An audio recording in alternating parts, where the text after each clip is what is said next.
다 찬양하여라. 구세주 탄생했으니 다 찬양하여라. 이 세상에 만물들아 나와라 파여라. 나와라 파여라. 나와라 파여라.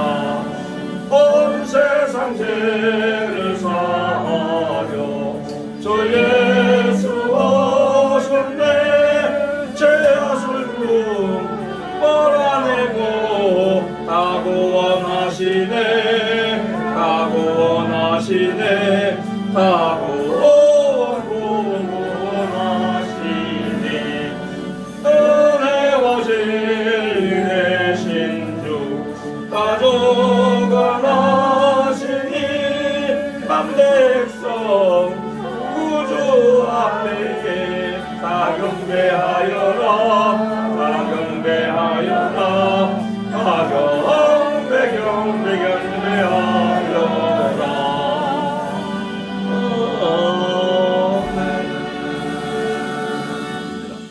너무 빨리 나가요.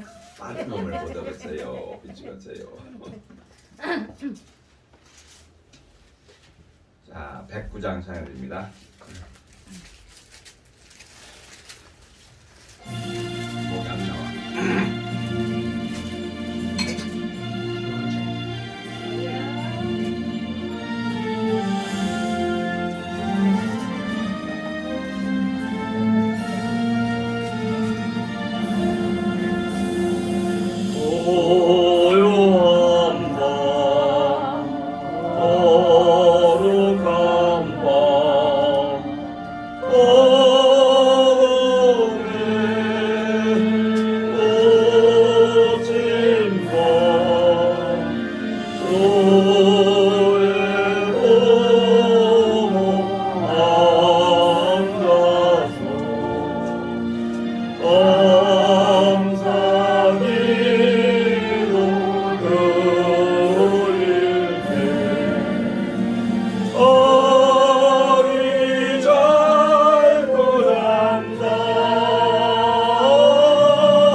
다 같이 찬송가 549장 부르시면서 예배 부름에 우리 한 목소리로 응답을 드립니다. 549장.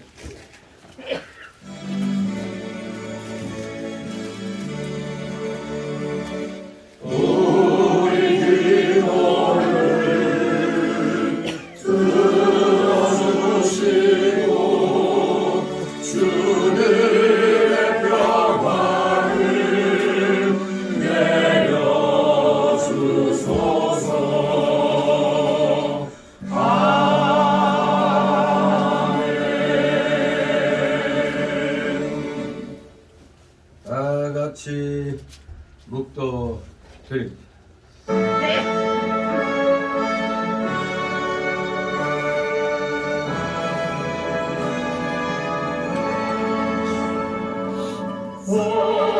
성부성자와 성령 찬송과 영광 돌려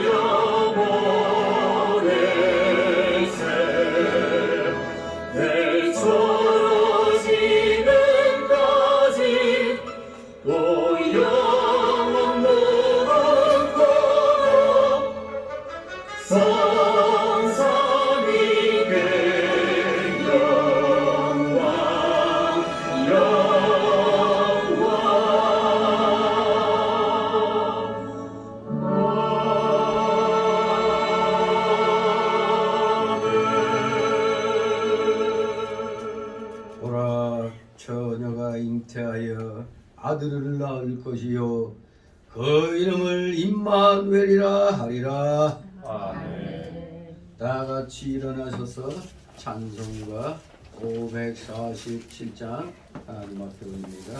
몸이 불편하신 분들 위에는 다 일어서시기 바랍니다. 547장.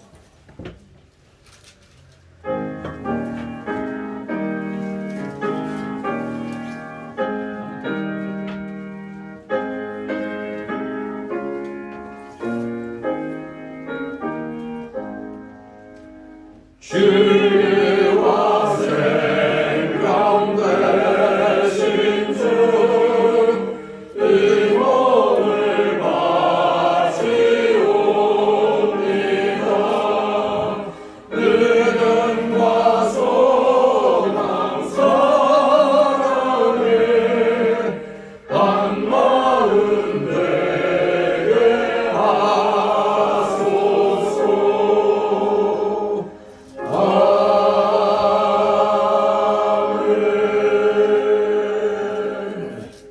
다 같이 교독문 57번 교독합니다. 57번 성탄절 교독문 제가 먼저 읽겠습니다.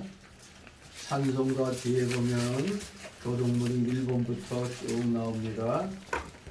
57번 성탄절 맨 뒤에 있습니다. 제가 먼저 있습니다. 여호와의 영광이 나타나고 모든 육체가 그것을 함께 보리라. 베들레헴 에브라다야 너는 유다 족속 중에 작을지라도 이스라엘을 다스릴 자가 내게서 내게로 나올 것이라. 한 아기가 우리에게 낳고 한 아들을 우리에게 주신 바 되었는데 그 때는 정사를 메웠고 그 이름은 기근하라 모사라 전능하신 하나님이라. 영전하시는 아버지라 평강의 왕이라 할 것임이라. 그 정사와 평강의 다음이 무궁하며 또 다윗의 위에 앉아서 그 나라를 굳게 세우고 자루며 영원토록 공평과 정의로 그것을 보존하실 것이라. 천사가 이르되 무서워 말라 보라 내가 온 백성에게 미칠 큰 기쁨의 좋은 소식을 너희에게 전하노라. 오늘날 다윗의 동네에 너희를 위하여 구주가 나셨으니 곧 그리스도 주시니라. 아멘. 다 같이 사도신경으로 우리의 신앙 고백 하나님께 드립니다. 전능하사 천지를 만드신 하나님 아버지를 내가 믿사오며 그의 아들 우리 주 예수 그리스도를 믿사오니 이는 성령으로 잉태하사 동정녀 마리아에게 나시고 본디오 빌라도에게 고난을 받으사 십자가에 못 박혀 죽으시고 장사한 지 사흘 만에 죽은 자 가운데서 다시 살아나시며 하늘에 오르사 전능하신 하나님 우편에 앉아 계시다가 저희로서 사는 자와 죽은 자를 심판하러 오시리라.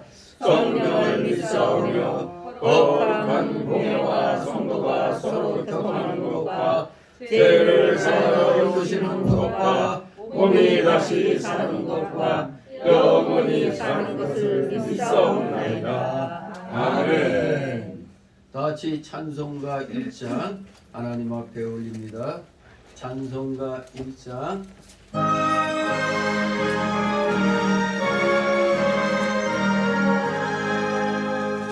왕복의 그런 하나님 온 백성 찬송 드리고 서천사여 찬송하세 찬송 성도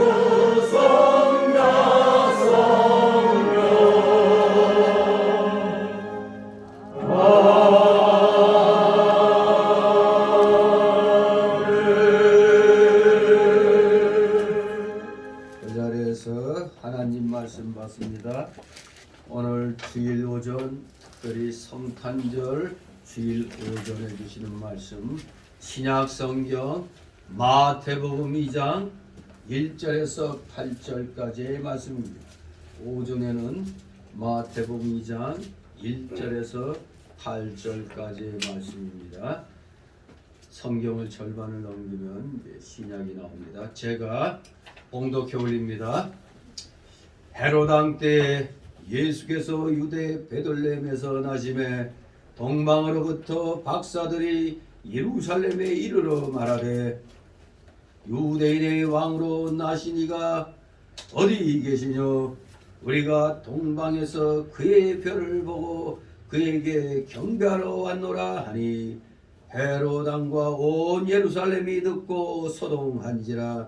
왕이 모든 대제사장과 백성의 서기관들을 모아 그리스도가 어디서 나겠느냐 물으니 가로되 유대 베들레헴이오니 이는 선지자로 이렇게 기록된 바 또 유대 땅 베들레헴아 너는 유대 골 중에 가장 작지 아니하도다.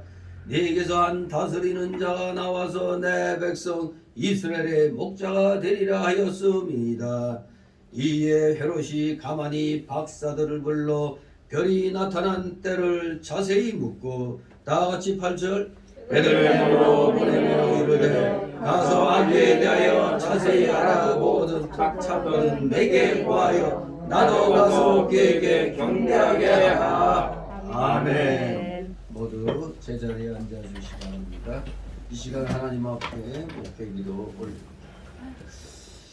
거룩하시며 전지전능하신 하나님 아버지, 지금으로부터 2000여 년 전에 만세전에 하나님의 그 대작정 대예정 가운데 구원해 주시기로 한 자들을 택하여 주시고 이제 때가 되매 예수 그리스도에게 육신을 입혀 이 땅에 보내심으로 그 만세전의 그 계획을, 구원의 계획을 이제 실질적으로 이루려고 놀랍고도 크신 주의 그 십자가 사랑을 저희들에게 보여주시고자 이제 우리 예수 그리스도를 제2위 되신 예수 그리스도를 이렇게 이 땅에 한 아기로서 육신을 입고 태어나게 하신 놀랍고도 크신 그 사랑에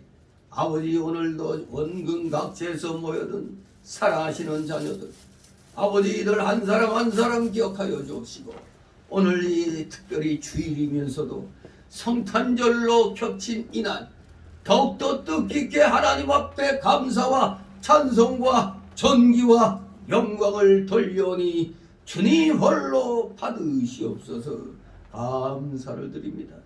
진실로 지극히 높은 하늘에서 정말 하나님께 영광이요 땅에서는 기뻐하심을 입은 자들의 찬송이라고 하셨습니다. 진실로 사랑하시는 자녀들 입술을 열면 하나님께 영광 돌리며 찬송을 드리며 이 땅에서 사는 참된 삶의 기쁨을 우리에게 깨닫게 하여 주시고 느끼게 하여 주시고 삶을 영위하게 하시니 감사를 드립니다. 예수 그리스도의 탄생과 함께 또 때가 되매 예수 그리스도의 십자가 대속의 보혈 공로의 그 구속의 사건으로 우리 모두 영원한 지옥 형벌에서 영생복락의 천국으로 우리 모두 건짐을 받았사오니 지옥에서 천국으로 구원을 받았으니 이 어찌 놀랍고도 크신 주님의 사랑이 아니라고 그 누가 부인할 수 있겠나이까. 이 세상에 못나고 어리석은 자들은 지금 이 순간까지도 하나님이 어디 있느냐, 예수가 어떻게 우리 인간을 구원하였느냐 별의별 얘기를 해가면서 우리 기독교인들을 공격합니다. 그저 황당한 전설이니 신하니 하면서 우리 기독교를 공격합니다. 그러나 이 세상의 역사는 바로 기독교의 역사라는 사실, 바로 하나님의 역사라는 사실이 바로 세상의 모든 그 달력과 또 영어 성경에서 또 영어 히스토리의 그 첫 글자가 하나님의 이야기가 바로 이 세상 역사라는 것을 우리에게 분명히 가르치고 있습니다. 우리 사랑하시는 자녀들, 이 자그마한 나라에 태어났지만 하나님의 은혜로 세계 강국들과 어깨를 겨룰 수 있는 그런 강한 나라가 되었는데 이것이 그냥 이루어진 것이 아니란 걸 우리는 분명히 알아야 되겠습니다. 이 대한민국 사람들 하나님의 은혜를 모르면 아니 됩니다. 5천년 동안 가난 속에서 배고픔의 삶이 연속되었지만 여러 나라들부터 참으로 침략을 받고 기가 막힌 세월들을 간신히 버티다가 하나님의 놀라우신 은혜로 말미암아 대한민국으로 건국이 되어 오늘날 세계 10위권에 달하는 놀라운 이 대한민국을 아버지 건국하게 된 것은 이것이 바로 전적으로 하나님의 은혜란 사실을 우리는 잊어서는 아니 됩니다. 세상의 종교들은 인간이 뭔가 불안하고 뭔가 안정된 것을 찾고자 스스로 만들어낸 우상이지만 우리 기독교는 하나님이 친히 이 땅에 2000년 전 우리를 구원해 주시려고 찾아오신 것이 바로 기독교입니다. 이 기독교를 다른 세상 종교와 똑같이 그렇게 똑같이 놓는다는 것은 참으로 어이없는 일입니다. 신성모독이란 걸 분명히 알고 오늘 우리 성탄절을 맞아요. 우리 사랑하시는 전국의 온전한 기독교인들, 올바른 말씀에 바로 선 기독교인들은 불의에 대하여 분노하며 하나님의 뜻을 이뤄나가는데 최선을 다하는 자들 다 되게 하여 주시옵소서. 우리 기독교인들은 빈부귀천이 따로 없습니다. 남녀노소가 따로 없습니다. 구원받은 이상 하나님의 자녀로서 이 땅에서 오직 하나님께 영광 돌려드리는 삶만이 진정한 우리 구원받은 자의 삶이란 것을 오늘 다시 한번 성탄절을 맞아요. 다시 한번 깨닫고 이 놀라운 은혜를 주신 우리 주님께 감사와 찬송을 돌리는데 조금도 부족함이 없는 자들 다 되게 하여 주시옵소서.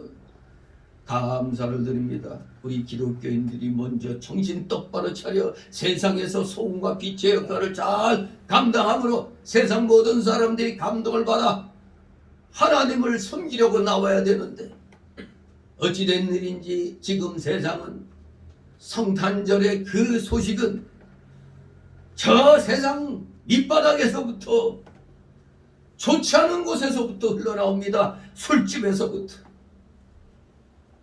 무슨 산타크로스니 메리 크리스마스니 하다가 엑스 크리스마스로 변하고 이제는 일종의 우리 기독교의 그 귀한 행사를 자신들의 즐거움을 위한 행사로 바꿔버린 그런 시대에 우리는 살고 있습니다.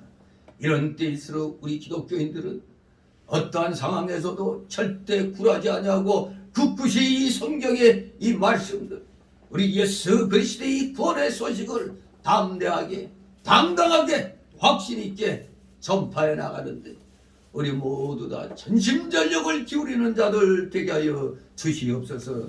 감사드립니다. 오늘 이 자리 경배드리러 나온 사랑하시는 자녀들 세상 사람들처럼 오늘 휴일이기 때문에 또 성탄절 휴일이라 또 밖에 나가 마음껏 즐기고 싶은 마음도 있습니다만 우리 기독교인은 세상에서 제일 중요한 것이 바로 하나님께 예배드리라는 것을 깨닫고 있기 때문에 우리는 그 무엇보다도 예배부터 드리려고 이렇게 주님 앞에 나왔습니다.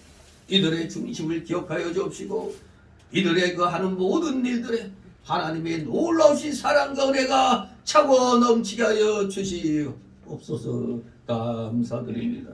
세상의 모든 불의한 일들 아버지께서 세우신 올바른 위정자들을 통하여 하나씩 하나씩 정리하게 하여 주옵시고 오직 주님의 영광이 드러나는데 올바른 나라 진정 정의로운 나라 바른 삶을 살고자 노력하는 자들이 잘 살 수 있는 나라 그런 나라가 될 수 있도록 아버지 늘 때가 되면 올바른 위정자들을 세워 주시옵소서. 거짓말하고 사기치고 별의별 악한 일을 일삼는 자들, 늑대의 탈을 쓴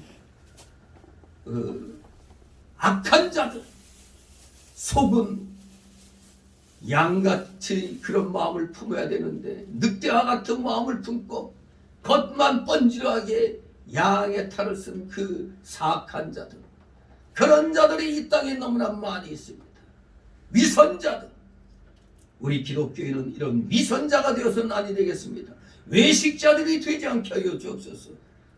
처음부터 끝까지 오직 주님의 영광을 위한 삶을 살아가는데 우리 성도들 간에 서로 위로하고 격려하고 건면하면서 다 같이 믿음의 길, 의의 길, 진리의 길 가는데 부족함이 없는 자들 다 되게 하여 주시옵소서. 감사드립니다. 오늘도 여러 가지 사연을 안고 나온 우리 사랑하시는 자녀들, 2020년도를 마감하는 이 마지막 주일날 특별히 또 성탄절을 맞이해서 지금까지 하나님께서 주신 복들을 다 세워보면서 하나님 앞에 진심으로 감사드릴 수 있는 우리 사랑하시는 자녀들 다 되게 하여 주시옵소서. 남김없이 모든 것 다 내려놓고 아뢰는 자들 되게 하옵소서. 그리하여 2023년도에는 정말 모든 것이 고쳐지고 바르게 되어서 하나님을 기쁘시게 드릴 수 있는 우리 사랑하시는 자녀들 다 되게 하여 주시옵소서. 감사를 드립니다.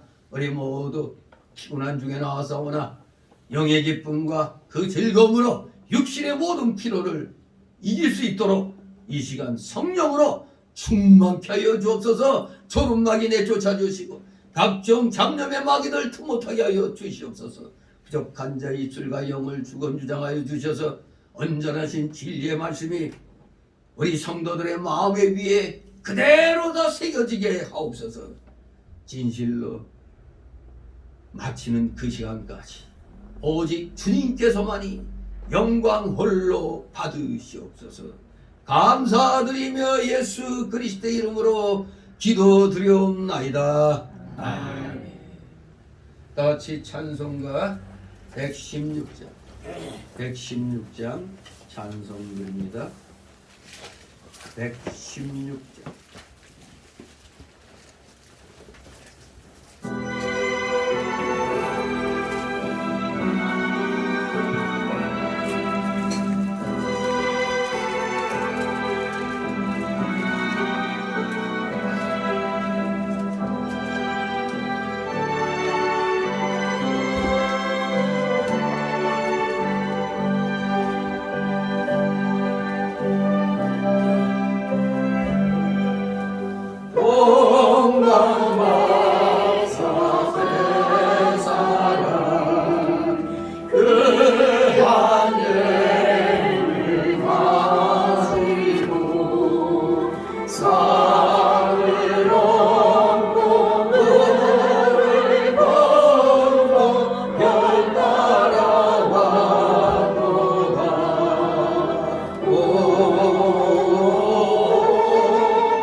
예수를 멍이해 나는 몰라 드리네 세상 모든 죄를 위해 십자가 지셨네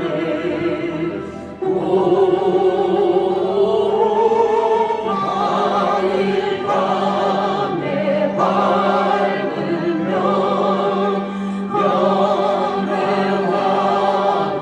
빛나며 아기 예수 계신 곳에 우리 인도하여라 다시 사신 구주님 왕의 왕이 되시네 건강 박사 오늘 받아 오늘도 절하세 오 하늘 밤에 밝으며 영맹하고 빛나며 아기 예수 계신 곳에 우리 인도하여라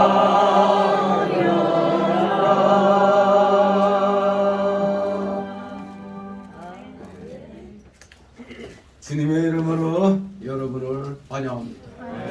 특별히 성탄절을 맞이해서 이렇게 하나님 앞에 감사드리기 위해서 오신 여러분들, 우리 옛날에는 메리 크리스마스 열심히 외쳤죠. 즐거운 성탄절, 성탄 주일이 되시기를 주님의 이름으로 축원합니다. 그런데 여러분도 좀 예전하고는 매우 다른 분위기를 느끼죠. 연말인데 뭔가 길거리에서는 뭐가 울려 나오는 크리스마스 캐롤 소리도 없죠. 그냥 아무 소리도 없어요. 그냥 그저 TV 앞에 이제 앉으면은 뭐 미스터 트롯 같은 그런 그런 무슨 대회가 열리고 있죠. 뭐 주님의 오심을 기뻐하는 건 오직 기독교인들밖에 없는데, 아무튼 세상 사람들도 우리 기독교인 덕분에 하여간 휴일로 즐기죠. 휴일로 즐기는데 이 기독교가 아닌 사람들은 즐기긴 즐기는데 어디에서 즐깁니까? 니나노 하는 술집에서 즐기죠. 옛날에 좀 나이 드신 분들은 니나노집 뭐 젓가락 장단 맞춘 그런 데서 그냥 연말연시를 보내죠. 요새는 모두 좀 세련이 됐는지 뭐 좀 고상한 데를 많이 찾아갑니다만, 아무튼 중요한 건 어쨌거나 안 믿는 사람들도 즐거워한다는 건 분명한 거죠. 놀게 해줘서 고맙다고 생각해서 그렇겠지만, 아무튼 우리는 같이 즐거워하긴 즐거워하는데, 우리는 특별히 예수 그리스도께서 이 땅에 오셨다는 사실, 이게 만세전에 하나님이 우리를 구원해 주시려고 택한 사람들, 이미 만세전에 택해 놓은 사람들이 실질적으로 이제 구원을 받을 수 있도록 예수님이 육신을 입고 이 땅에 태어나신 날입니다. 아주 정말로 놀랍고도 귀한 그런 날이 이 성탄절인 것입니다. 아무튼 이 성탄절을 맞이해서 어떻게 보면은 하루가 없어졌죠. 어제가 성탄절이 아니 어제는 또 토요일이니까 쉬는 날이지. 금요일이 성탄절이었으면 금토일 이렇게 그냥 연휴로 아예 즐겁게 놀 수가 있었을 겁니다. 근데 올해는 이상하게 애석하게도 그렇게 안 돼 있죠. 아무튼 노는 날이 많은 건 힘든 사람들한테는 괴로운 거예요. 있는 사람들은 즐겁겠지만 하루하루 벌어먹고 사는 사람들에게는 휴일이 많은 게 괴로운 겁니다. 아무튼 주일만큼은 빈부귀천을 가리지 아니하고 쉬는 날로 전 세계가 그렇게 지키고 있죠. 이슬람권만은 토요일인가 금요일인가? 이슬람권은 조금 좀 달력이 금요일이죠. 예. 예, 이슬람권만 좀 다르지. 거의 세계 모든 나라들이 이 오늘 일요일이라고 한 날 주일 다 공산국가도 다 쉬는 날로 돼 있는 겁니다. 이 어찌 놀라운 일이 아닐 수 있겠습니까? 오늘 여기 보면은 오늘 제목이 뭡니까? 아기 예수께 경배하는 동방 박사들입니다. 누구에게? 아기 예수입니다. 베이비 지저스, 아기 예수, 아기입니다. 아기 예수께 무슨 어린 아기에게 경배하냐? 로마 가톨릭은 누구한테 경배했다고 그러겠어요? 엄마한테, 마리아한테 경배했다고 그러겠죠. 아닙니다. 분명히 오늘의 핵심은 아기 예수께 경배하는 동방 박사들입니다. 아기 예수께. 자, 오늘 이 2장 1절에서 8절 또 5회 보게 될 9절에서 12절 이 내용은 우리 예수님의 일종의 예수 탄생의 보편적인 그런 의미를 다루고 있는데, 한마디로 예수님의 인간의 몸을 입으신 예수님의 그 유아 시절에 대한 얘기가 잠시 언급되고 있습니다. 앞에 1장은 우리가 족보가 쭉 나오잖아요. 바로 예수님 탄생 이전에 그 사건들이 1장에는 기록되어 있어요. 예수님의 계보에 대해서 쫙 17절까지 나온 다음에 그 다음에 이제 예수님의 탄생에 대해서 이제 기록을 하고 있죠. 바로 우리가 그 성탄절마다 부르는 노래가 있죠. 그 뭐예요? 뭔 노래죠? 아니 고요한 밤, 거룩한 밤. 바로 어제가 우리가 크리스마스 이브로 즐겨야 될 그날이지만 주일학교도 다 없고 뭐 이런 상태다 보니까 좀 그래요. 행사도 그냥 소리 소문 없이 그냥 차치를 감추는 그런 상황이 되어버렸습니다. 아무튼 고요한 밤 거룩한 밤에 우리 예수님께서 이제 탄생하셔서 오늘 우리는 이 아침에 이 동방 박사들과 같은 그 마음으로 우리 예수님께 지금 경배드리러 우리는 2000년 전으로 우리 한번 돌아가는 겁니다. 2000년 전에 예수님께 경배드리러 우리는 이 시간 돌아가는 겁니다. 바로 이 2장이 예수님 탄생 이후의 사건을 기록하고 있는 겁니다. 이 부분의 기록에 의하면은 맨 처음 예수님께 경배드리러 온 자들은 누구라고? 동방 박사들이라고 알 수가 있죠. 그런데 이방인을 대상으로 한 그 누가복음에는, 공간복음에는 마태복음, 마태복음, 마가복음, 누가복음이 공간복음인데, 그 누가복음에 보면은 목자들이, 들판에 그 목자들이 먼저 와서 경배드렸다고 기록하고 있습니다.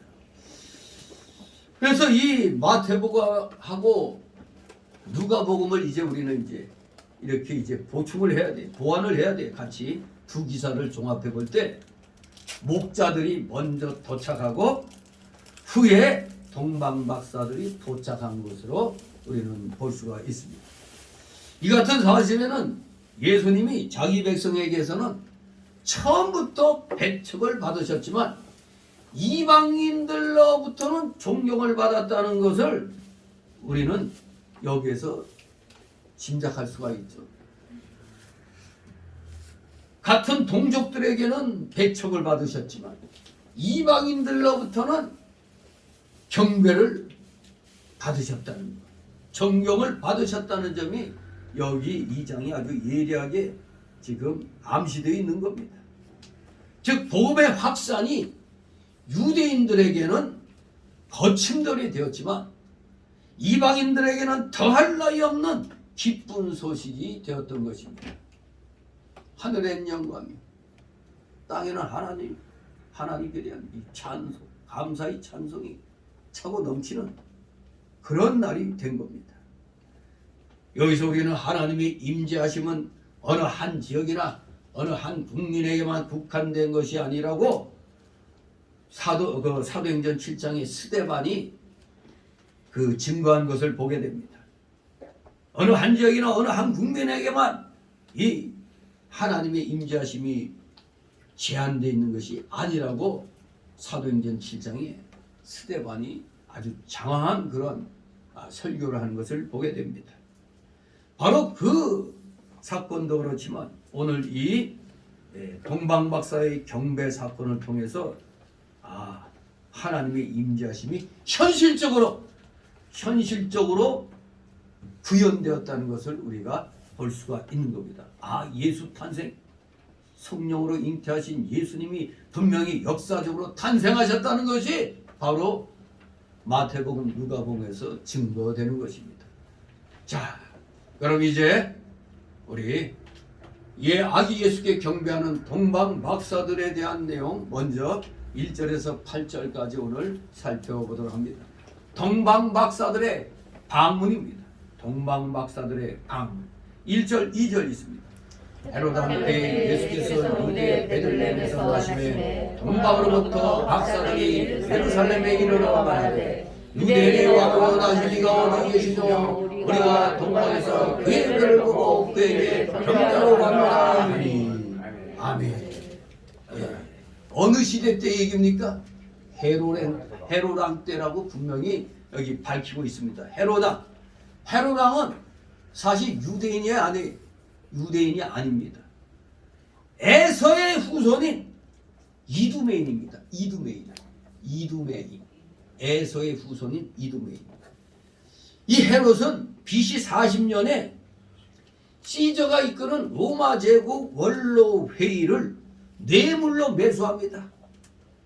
그래서 세금 상납하겠다, 치안을 유지시켜 주겠다 이런 것 등을 약속하고 뇌물을 주면서 그 대가로 유대 왕으로 임명되어서 37년간 통치했습니다. 그 당시 로마 제국의 그 앞잡이 노릇을 했던 대부분의 권력자들과 마찬가지로 헤롯은 잔인해서 성격이 잔인해가지고 자기 아내와 세 아들, 장모, 처남, 삼촌을 숙청한 것은 물론이거니와 이제 여러분도 이제 알게 되듯이 16절에 보면은 베들레헴의 그 산의 아이들을 불문곡절하고 학살하는, 집단으로 학살하는 그런 엄청난 악행을 저지릅니다. 정말로 너무나 많은 사람을 이 헤롯 왕이 범했던 겁니다. 그러면서도 이 헤롯 왕은 자기 치세 동안에 나름대로는 눈에 보이는 아주 현저한 업적을 남기기도 했습니다.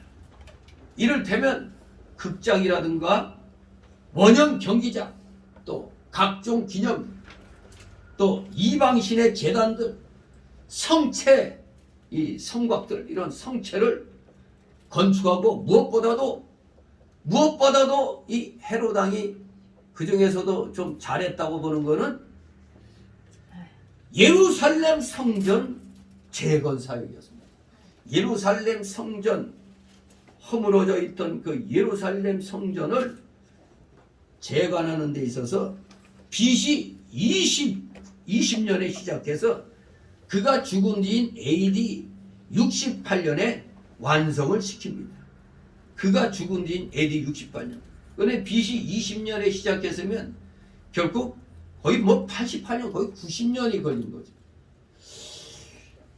아무튼 우리가 여기서 이 헤롯을 통해서 알 수 있는 것은 비록 영적으로, 인격적으로는 완전히 버림받은 자일지라도 인간적 또는 세상적으로는 유능하며 출세할 수가 있고 더욱이 눈으로 보이는 위대한 종교적인 그런 업적 또한 남길 수 있다는 사실을 알아야 됩니다. 영적으로나 인격적으로는 완전히 하나님께 버림받은 자일지라도 이렇게 눈에 보이는 업적 같은 것은 충분히 남길 수 있는 겁니다. 하지만 눈에 보이는 이런 업적을 남겼다 할지라도 이것은 구원과는 아무런 관계가 없다는 것을 알아야 됩니다. 악독한 자라도 눈에 삐까번쩍하게 보이는 것들 세울 수 있어요. 기독교를 반대하고 학대한 자일지라도 예배당 건물 멋지게 건축해 놓을 수도 있습니다. 하지만 그거 세웠다고 구원받는 거 아닙니다. 구원은 오직 예수 그리스도를 믿음으로만 얻을 수가 있습니다. 이렇게 헤롯이란 자, 참 이 국민들 입장, 그 당시 백성들 입장에서는 헤롯 왕이 아주 무서운 사람이죠. 여차하면은 뭐 자기 가족도 권력 앞에서는 필요 없어요. 아내와 세 아들까지도 죽였는데 뭐. 그러니 일반 백성들이야 뭐 여차하면 그냥 죽을 수밖에 없는 겁니다. 바로 이런 헤롯 왕 때에 예수님이 태어나신 겁니다. 로마의 속국인 분봉왕의 그 위치를 뇌물로 이제 얻게 됩니다. 그래서 정식으로 그 왕으로 등극한 날이 BC 40년이에요. 예루살렘 성전을 재건하기 시작한 건 BC 20년이거든요. 그러니까 왕이 되고 나서 20년이 지나서 이제 예루살렘 성전을 재건하게 되는 겁니다. BC 40년부터 BC 4년까지 왕 노릇한 사람이 바로 이 헤롯 왕입니다. 자, 그런데 헤롯도 분명히 로마 제국의 한 분봉왕이었는데 우리 예수 그리스도는 어떤 분이시라고요? 유대인의 왕으로 나신 이가 어디 계시뇨? 유대인의 왕이라고 그랬습니다. 유대인의 왕. 유대인들은 오랫동안 메시아를 대망하고 있었습니다. 또 언젠가 유대에서 한 인물이 나타나 그 민족을 구원하고 천하를 차지하리라는 예언과 믿음이 세계 각지로 흩어진 유대인들에 의한, 즉 디아스포라 유대인들에 의하여 이방 지역에까지 널리 알려져 있었습니다. 포로 생활 70년을 했잖아요. 70년 하고 돌아온 자들도 많았지만 남아 있었던 자들도 있죠. 그 자들, 세계 각지에 흩어져 있던 그 자들로 인하여 구약의 그 말씀들, 메시아의 그 예언에 대한 내용들이 이방 지역에서도 그 지역에 남아있는 디아스포라 유대인들에 의하여 다 구정으로 퍼져 있게 된 겁니다. 그러니까 세상에 이방 동방 박사들이 어떻게 알고 왔느냐? 그게 하나님의 역사인 것입니다. 왜 포로 생활 70년을 하겠느냐? 이것 또한 하나님의 역사 가운데서 일어난 일들입니다. 아무튼 세계 각지로 흩어진 디아스포라 유대인들에 의하여 이방 지역에까지 널리 이 유대인의 왕이 나신다는 것, 메시아의 이 탄생이 널리 알려져 있었습니다. 그렇기 때문에 이 박사들은 곧 이 별의 주인이 그 유대인의 왕임을 확신하였을 것입니다. 아무튼 이 2절을 기록한 마태의 의도는 이방인들조차도 예수님을 유대인의 왕으로 알고 그를 주님으로 경배하러 왔다는 사실을 보여주는데 이 마태의 그 뜻이 있었던 것입니다. 물론 성령의 감동에 의한 마태의 의도가 표출됐다고 볼 수 있습니다. 아무튼 유대인의 왕이 나셨다. 이것은 구약 예언들의 성취가 되는 겁니다. 메시아는 선지자, 제사장, 왕으로 오셨습니다. 삼직을 겸하여 오셨습니다. 그의 왕국은 즉 하나님의 나라, 하늘나라는 이미 시작되었습니다. 영적으로, 정신적으로 시작이 되었던 겁니다. 이것이 바로 구원의 일입니다. 이것이 참된 교회인 것입니다. 예수님은 그때나 지금이나 여전히 우리의 왕이십니다. 만왕의 왕이시며 특히 교회의 머리이시며 주님이 되십니다. 예수님이 처음 오실 때는 고난의 종으로 오셨지만 이제 다시 오실 때는, 재림 때는 영광의 왕, 심판의 왕으로, 심판주로 오실 것입니다. 왕은 무슨 역할을 합니까? 백성들을 보호하는 역할을 합니다. 보호자로서 백성들이 잘 되도록 또 통치합니다. 통치자로서 오시는 우리 예수님. 원수 마귀의 시험과 환난으로부터 그의 백성을 보호하십니다. 우리는 이 예수 그리스도께, 만왕의 왕 예수 그리스도께 우리는 즐겁게 순종해야 하는 것입니다. 또한 왕국을 위해서 우리들은 즐거이 봉사해야 되는 것입니다. 성탄절날 그저 그냥 잠시 한번 기뻐하고 즐거워하는 것으로 끝나는 게 아닙니다. 그저 메리 크리스마스 하고 끝나는 게 아닙니다. 내년도에 더욱더 열심히 하나님께 봉사하겠다는 그런 각오가 또 성탄절에도 한 의미라고 할 수 있습니다. 이 성탄절이 연말이 있잖아요. 새로운 해와 또 연결되는 그런 역할을 하면 우리는 예수 그리스도의 오심을 기뻐하며 이제 예수 그리스도의 그 통치하에 보호하에서 우리는 더욱더 열심히 충성하고 봉사해야 된다는 것을 명심해야 되겠습니다. 그래서 마태복음 6장 33절에는 너희는 하나님의 나라와 그의 의를 구하라고 말씀하고 있습니다. 먼저 하나님 나라와 하나님의 의를 구하라고 했습니다. 주기도문에서도 주의 나라가 임하옵소서 기도하고 있습니다. 이렇게 만왕의 왕이신 예수님이 유대 베들레헴에서 탄생하셨을 때 동방으로부터 박사들이 예루살렘에 찾아왔습니다. 동방은 지금으로 보면은 저기 메데 바사 저기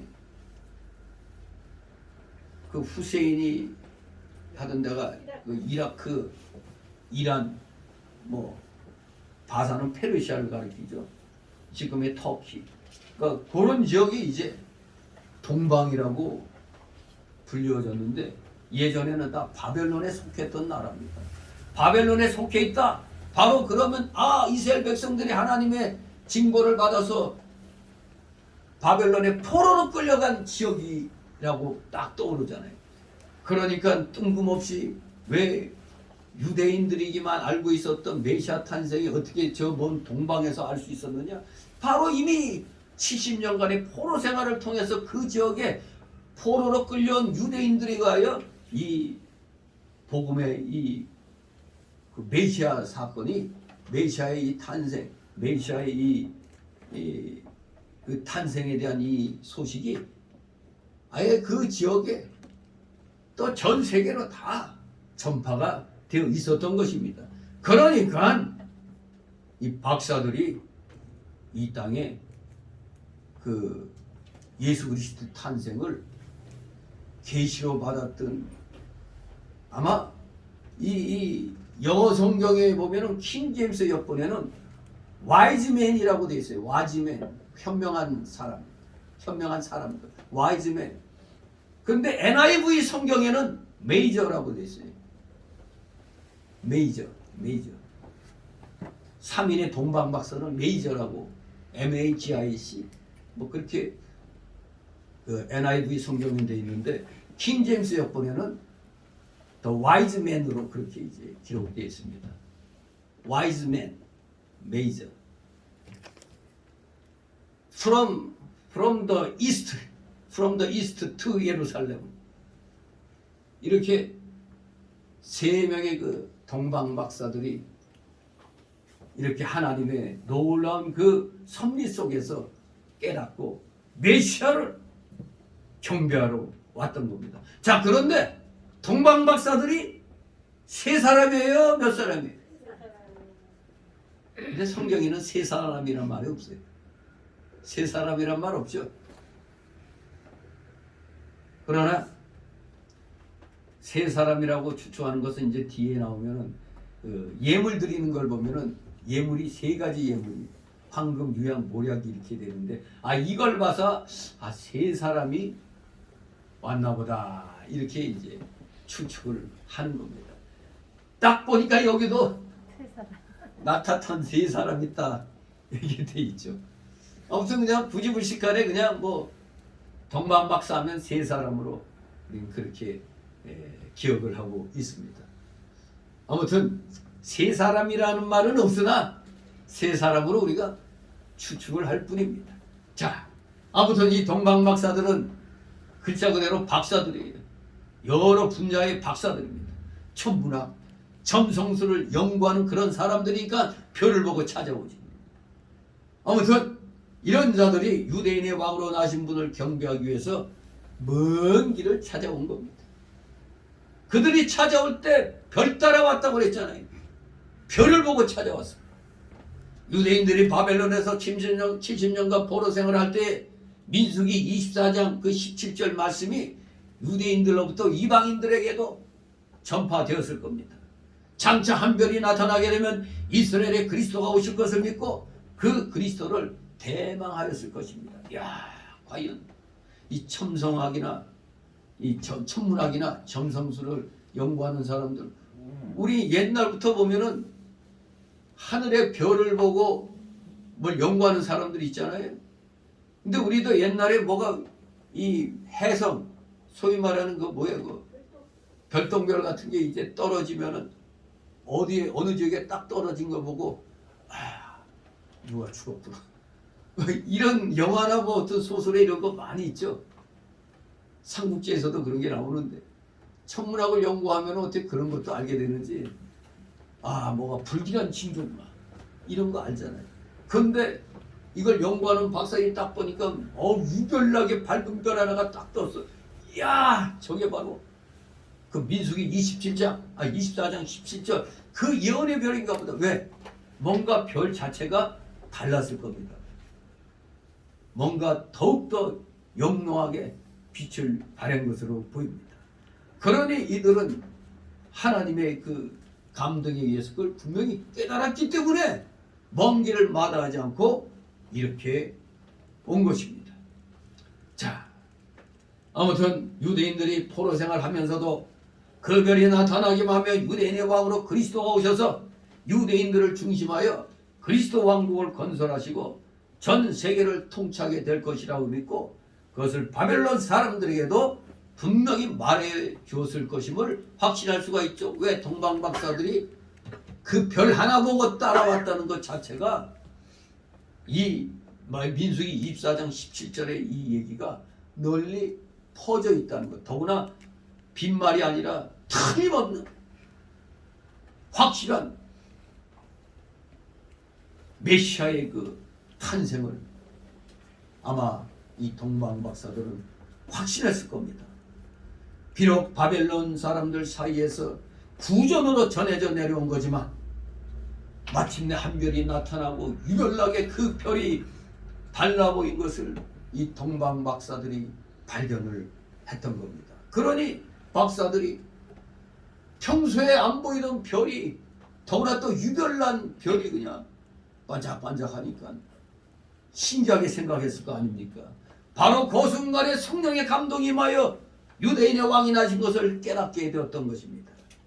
유대인의 왕인 그리스도가 나신 것을 동방의 박사들이 알게 된 것은 첫째는 성경 말씀 민수기 24장 17절 말씀대로, 그리고 실제로 별이 나타났고 또 성령의 감동으로 말미암은 사건이라는 것을 이 동방 박사들이 분명히 성령의 감동으로 깨닫게 된 것입니다.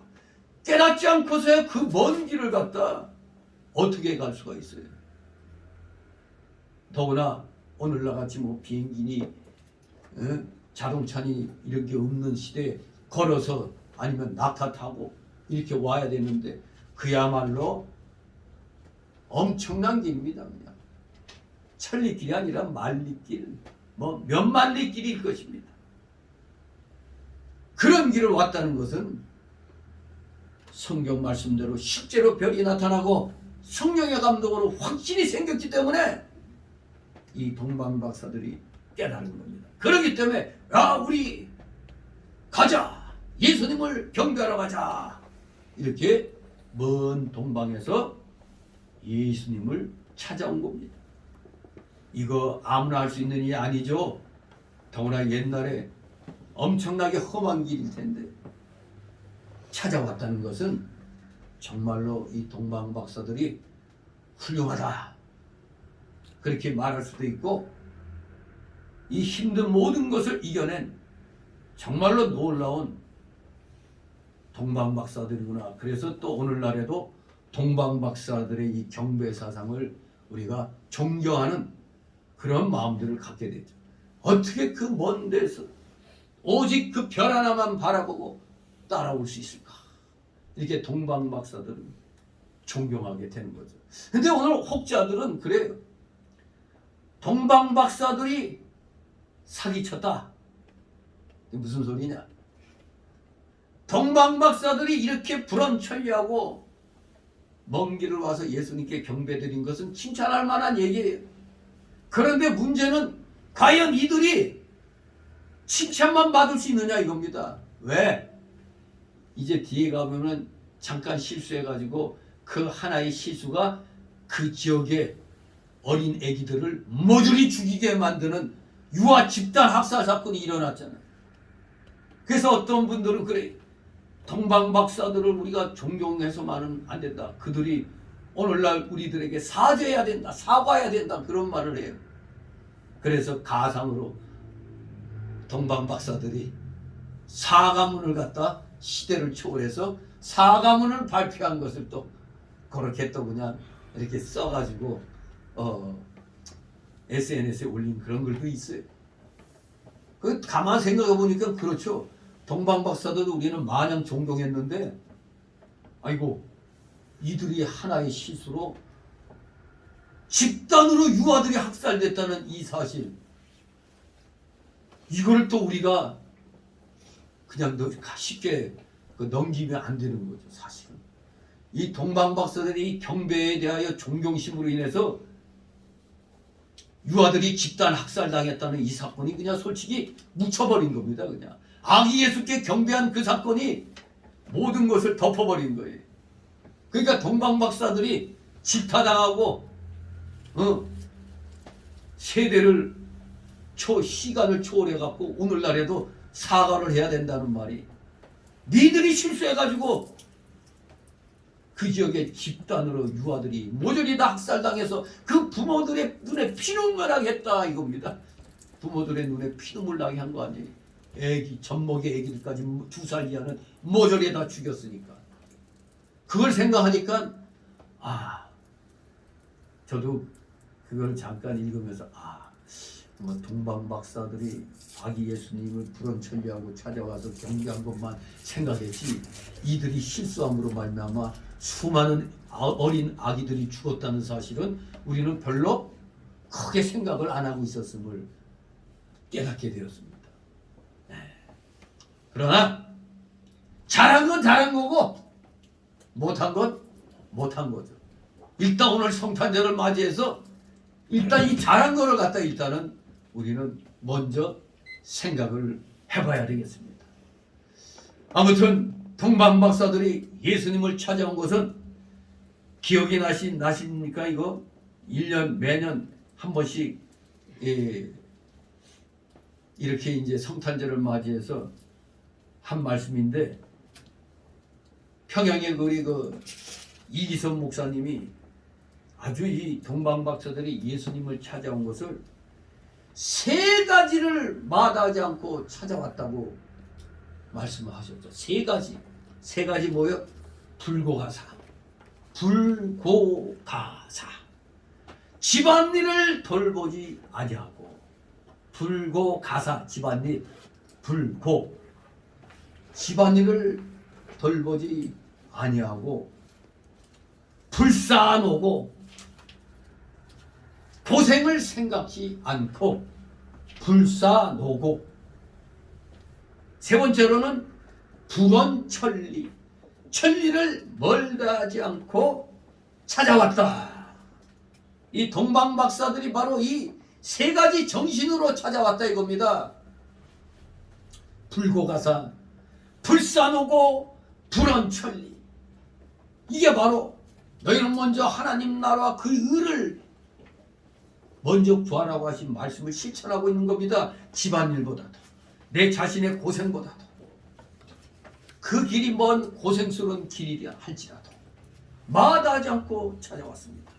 불고가사, 불사노고, 불언천리하고 예수님을 찾아왔습니다. 그렇습니다. 세상 일에 얽매인 사람은 절대 예수님을 찾아갈 수 없습니다. 육신의 평안을 위해서 고난받는 것을 싫어하는 사람도 예수님을 찾아갈 수가 없습니다. 너무 멀어서 가지 못하겠다고 하는 사람도 주님을 경배할 자격이 없습니다. 분명히 동방 박사들이 그 먼 동방에서부터 올 때 뭐를 따라왔다고? 별의 인도를 따라서 왔다고 그랬습니다. 이 별은 실질적으로 나타난 별이고 역사적으로 사실로 기록이 되어 있는 것입니다. 역사적인 사건입니다. 무슨 전설 따라 삼천리가 아닙니다. 근데 신기하죠? 이 별이 어떻게 한 곳에 가만히 있는 게 아니라 동방에서부터 유대나라로 이렇게 흘러가고 있는 겁니다. 유대나라를 향해서 이동한 별입니다. 구조를 보니까. 그래서 우리가 과학적으로 이게 하나님께서 어떤 혜성을 이용하셨나? 혜성 있잖아요, 혜성. 쫙 이렇게 우주 공간을 떠돌아다니는 방랑자, 나그네 별 혜성. 그래서 그 어떤 혜성을 이용하셨는지 아니면 또 새로운 별을 나타나게 하셨는지는 우리가 알 수 없지만은 실제적으로 분명히 박사들을 동방에서부터 유대 나라까지 인도하여 온 것은 틀림없는 사실입니다. 이게 하나님이시니까 하실 수 있는 겁니다. 그냥 인간이 꾸며냈다 이렇게는 말할 수도 없는 거예요. 오늘날도 우리를 인도하는 영적인 빛이 있죠. 영적인 빛이 우리 모두에게 있습니다. 성도를 인도하는 그 빛이 무엇입니까? 바로 하나님의 말씀과 영감의 빛입니다. 하나님의 말씀 성경을 그저 하나의 역사적인 사실로만 보아 넘겨서는 안 됩니다. 성령의 감동으로 성경에서 영적 교훈을 받아 영의 양식으로 먹고 내 영이 소생하며 힘을 얻어 나가야 되는 것입니다. 말씀이 우리를 인도하고 영감 즉 성령의 감동이 우리를 인도하고 있습니다. 요한일서 2장 27절에 너희는 주께 받은 바 기름 부음이 너희 안에 거하나니 아무도 너희를 가르칠 필요가 없고 오직 그의 기름 부음이 모든 것을 너희에게 가르치며 라고 말씀하였습니다. 기름 부음이라는 것은 중생한 우리 영혼 속에 있는 진리와 성령의 그 영감의 역사입니다. 구원받은 여러분들에게는 다 진리와 성령의 영감의 역사가 있습니다. 여러분들의 몸이 진정한 성전입니다. 이 예배당은 예배드리는 장소지 성전이 아닙니다. 성전은 여러분이 자신이 성전인 겁니다. 성령이 여러분 이 마음의 좌소에 자리 잡고 있잖아요. 그렇기 때문에 여러분이 진짜 성전입니다. 구약 때는 장소로서의 성전이지만 신약 시대는 구원받은 성도가 성전인 겁니다. 여기는 그냥 예배당입니다. 예배드리는 처소일 뿐입니다. 이걸 착각해가지고 오늘날도 이 예배당은 자꾸 성전하는 정신나간 목사들이 많이 있습니다. 우리가 진정한 성전입니다. 그렇기 때문에 우리 속에서 성령의 감동이 일어나는 겁니다. 진실로 중생한 영혼 속에는 언제나 진리와 영감이 내주하여 역사하고 계시는 겁니다. 성령이 외부에서도 또한 끊임없이 역사하고 있습니다. 성령의 우리 하나님의 편재성입니다. 아니 계신 곳이 없어요. 우리 속에도 외부에도 아니 계신 곳이 없습니다. 진실로 끊임없이 내부 외부에서 역사하고 계십니다.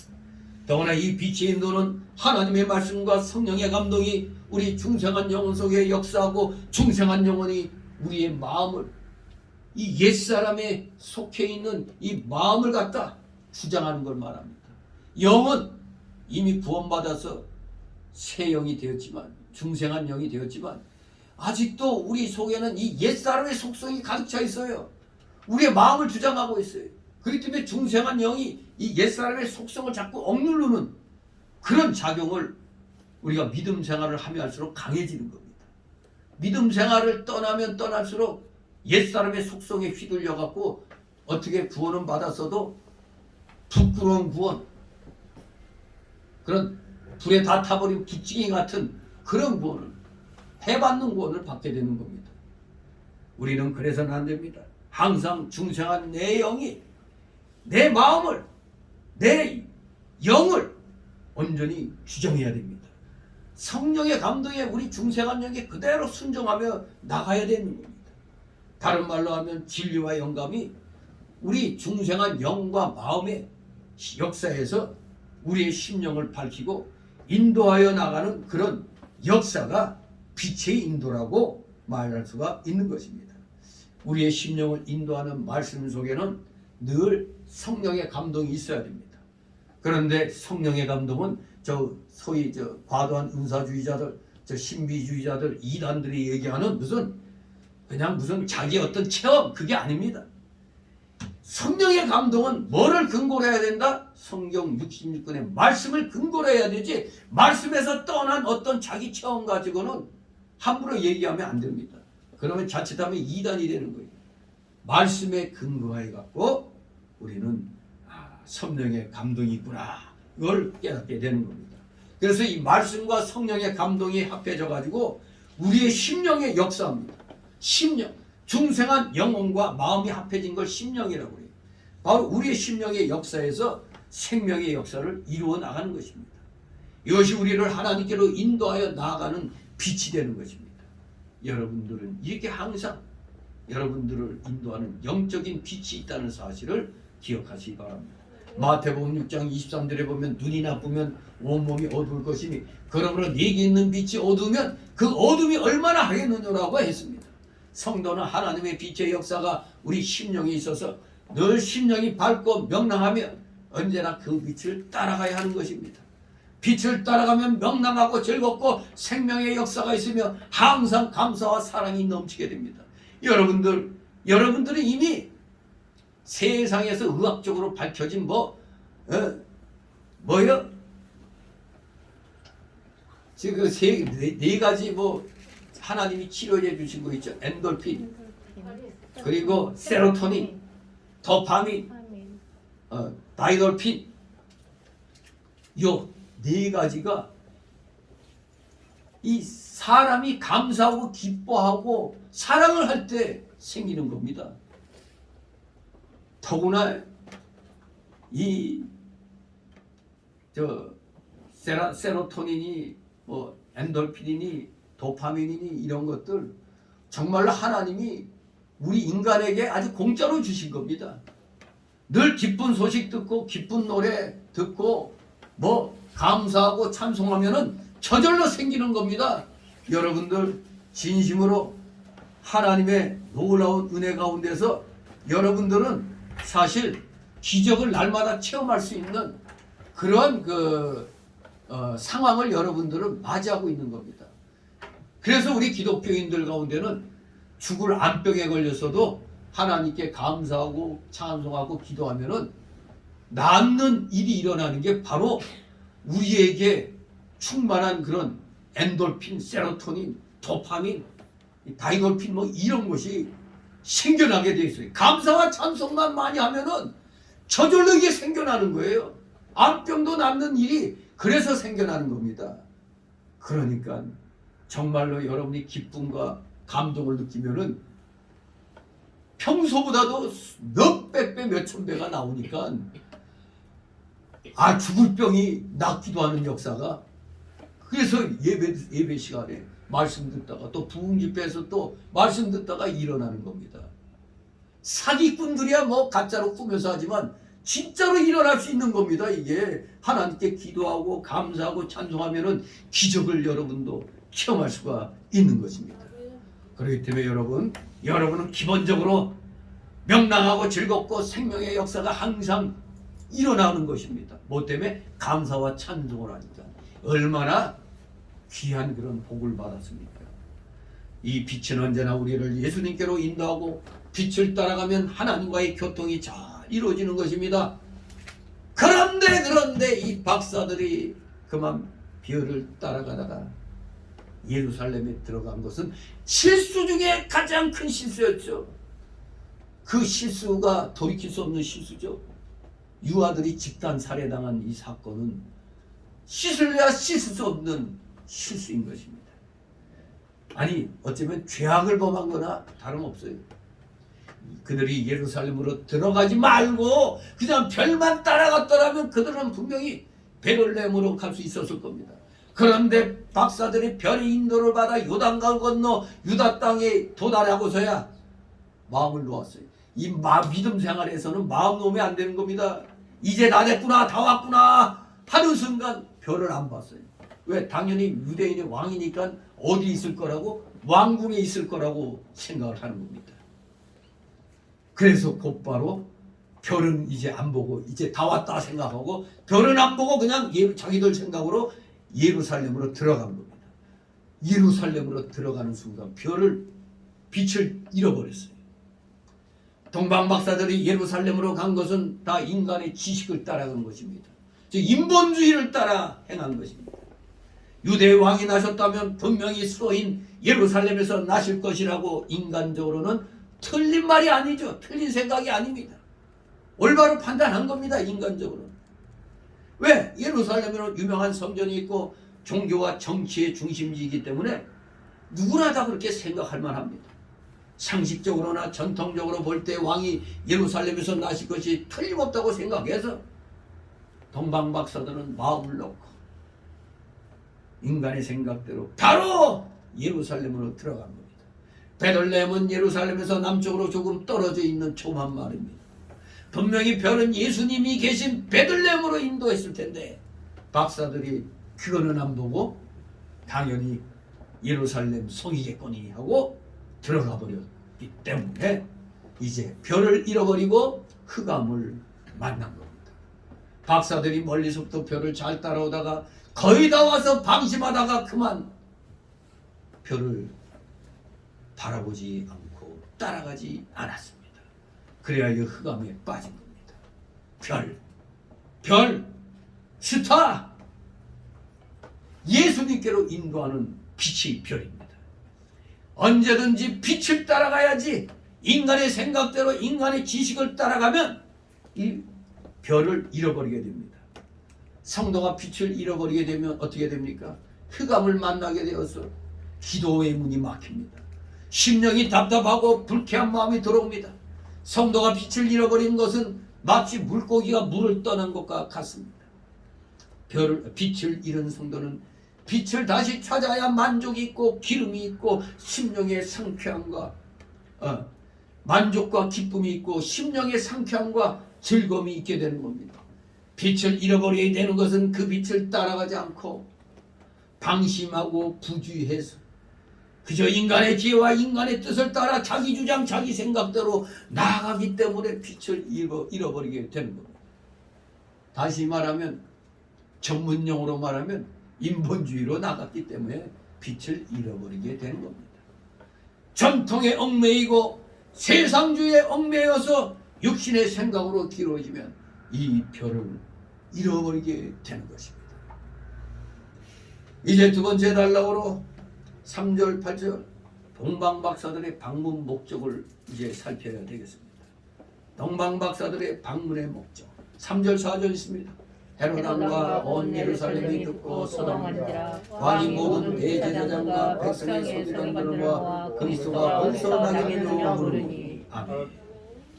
별을 잃어버린 박사들이 안심하고 예루살렘에 들어가서 유대인으로 왕으로 나실 이가 어디 계시뇨 하고 아주 느긋하게 물어봤습니다. 그런데 이로 인하여 예루살렘 성에는 큰 소동이 일어났습니다. 소동한지라. 헤롯은 자기 왕권에 대한 불안으로 소동이 있었겠지만 일반 민중들은 각각 자기가 처한 환경대로 메시아 탄생 소식을 접하고 아마도 큰 충격을 받았을 걸로 압니다. 왜냐? 이 메시아 탄생은 이스라엘 민족에게 있어서 큰 사건 중에 하나가 아니라 다른 모든 사건의 의미를 결정짓는 그런 의미를 갖고 있는 겁니다. 그 모든 사건을 결정짓는 사건 그 자체였기 때문에 이 메시아 탄생의 소식은 엄청난 그런 충격적인 사건이 되어버린 겁니다. 정말로 이제는 사람들 간의 계산이 막 일어나는 겁니다. 헤롯은 내 왕권을 유지시키려고 하는 그런 불안감이 생겼죠. 왜? 유대인의 왕이라고 하니까. 백성들은 모든 일을 결정짓는 사건이다 하니까 여러 가지로 이제 계산법이 서로 다르게 됩니다. 성도가 이 빛을 잃어버리면 이렇게 마음부터 뒤숭숭하고 복잡해집니다. 박사들의 말을 듣고 헤롯 왕이 모든 대제사장과 백성의 서기관들을 불러 모아서 아주 점잖게 그리스도가 어디서 나겠느냐고 물어봤습니다. 뭐 예나 지금이나 예수님 찾는 사람들 많이 있습니다. 그러나 그들의 찾는 목적은 모두 다릅니다. 헤롯 왕은 예수를 죽이기 위해서 찾고, 제사장은 돈을 벌려고 찾고, 돈벌이 할 게 생겼잖아요. 그리고 서기관은 자기 명예를 얻기 위해서, 와, 우리 서기관들이 대를 이어서 이걸 기록해 왔는데, 와, 그것이 이루어졌어. 우리 서기관들 명예로운 그 명예심을 얻기 위해서 예수를 찾고, 또 일반 백성들은 호기심으로 예수님을 찾았어요. 하지만 박사들만이 예수님께 경배드리기 위하여 예수님을 찾았던 겁니다. 그래도 박사가 올바른 자세를 갖고 있었던 겁니다. 해마다 크리스마스가 되면 많은 사람들이 크리스마스 추리를 만들어 놓고 성탄절을 축하합니다. 하지만 목적은 다 다르죠.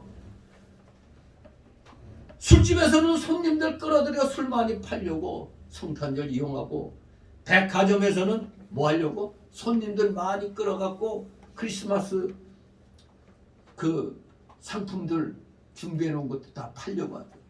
사람들 많이 끌려니까 백화점은 크리스마스 추리도 일반 추리하고는 다르죠. 그냥 거대하고 그냥 아주 휘황찬란하게 만들어 놓습니다. 물건 팔려니까. 그런데 오늘 여기서는 예수님을 잡아 죽이려고 예수님 찾는 그런 무리의 사람도 있는 겁니다. 또 많은 사람들은 육신의 향락을 누리려고 크리스마스를 이용합니다. 그렇기 때문에 우리 성도는 어떻게 해야 됩니까? 여기 등장하는 동방박사와 같이 진정으로 예수님을 영접하고 경배하기 위하여 예수님을 찾아야 됩니다. 박사들이 빛을 잃어버렸기 때문에 힘이 답답한 가운데 빠졌고, 어떻게 해야 예수님 찾아서 경배할 수 있을까요? 간절히 사모하게 된 겁니다. 우리가 주일날 놀러가지 아니하고 예수님께, 우리 하나님께 경배드리러 오는 것, 더구나 오늘은 성탄절 아닙니까? 주일하고 겹쳐 있어요. 더욱더 주님 앞에 중심을 드려야 되는 겁니다. 여러 가지 이유가 필요 없는 겁니다. 예배를 바로 드려야 되는 겁니다. 그래야 그나마 조금 동방박사들의 마음이 내 마음이 되는 겁니다. 박사들은 안타깝게도 잠시 인본주의에 정신을 놓는 바람에 빛을 잃어버렸어요. 그러니 지금 아주 심령은 대단히 답답한 가운데 빠졌습니다. 어떻게 해야 예수님 찾아서 경배할 수 있을까 지금 간절히 사모하게 된 겁니다. 이거 뭐 물어보니까 소동만 요란할 뿐 자기들 계산법만 지금 따지고 있으니까 동방박사들은 기가 막히죠. 어이없어요. 어떻게 해야? 유대인이 왕이 당연히 수도에서 태어날 줄 알았더니 없어. 왕부터가 몰라. 서기관들도 모르고 백성들도 모르니 이게 대체 어떻게 된 건가 하고 그냥 안절부절하게 된 겁니다. 그러니 더욱더 안타깝게 사모하게 되는 겁니다. 그렇습니다. 우리 성도는 심령 깊은 곳에서 주님을 간절히 사모하고 찾아서 경배하고자 애타는 심정이 있어야 됩니다. 경배하고자 애타는 심정으로 주의를 지키고 특히 성탄절을 우리가 주님 앞에 드려야 되는 겁니다. 다 같이 5절 6절 있습니다. 가로대 유다, 다 5절 6절. 가로대 유다 베들레헴이오니 이는 선지자로 이렇게 기록된 바 또 유대 땅 베들레헴은 너는 유대 그 중에 가장 작지 아니하도다. 내게서 한 바드린 자가 나와서 내 백성 이스라엘 목자가 이방했음이니라. 아멘. 그런데 역시 많은 사람들 가운데 역시 서기관들은 그래도 달랐어요. 이 역사를 기록하는 거니까 예수님이 나실 곳을 바로 성경에서 찾았어요. 직업적으로 성경을 기록하여 보존하고 해석하며 가르치는 사람이었기 때문에 누구보다도 먼저 성경을 잘 알고 잘 찾아냈습니다. 그래서 바로 유대 땅 베들레헴에서 예수님이 나시겠다고 성경을 인용하여 헤롯 왕에게 대답하여 주었습니다. 바로 미가서 5장 2절에서 찾았어요. 베들레헴 에브라다야 너는 유다족 속중에 작을지라도 이스라엘 다스릴 자가 네게서 내게로 나올 것이라. 그의 근본은 상고의 태초이니라. 이렇게 미가서 5장 2절을 찾았어요. 왕에게 찾았습니다. 미가서 5장 2절에 있습니다. 이렇게 왕에게 가르쳐 줬습니다. 정말로 서기관 기특합니다.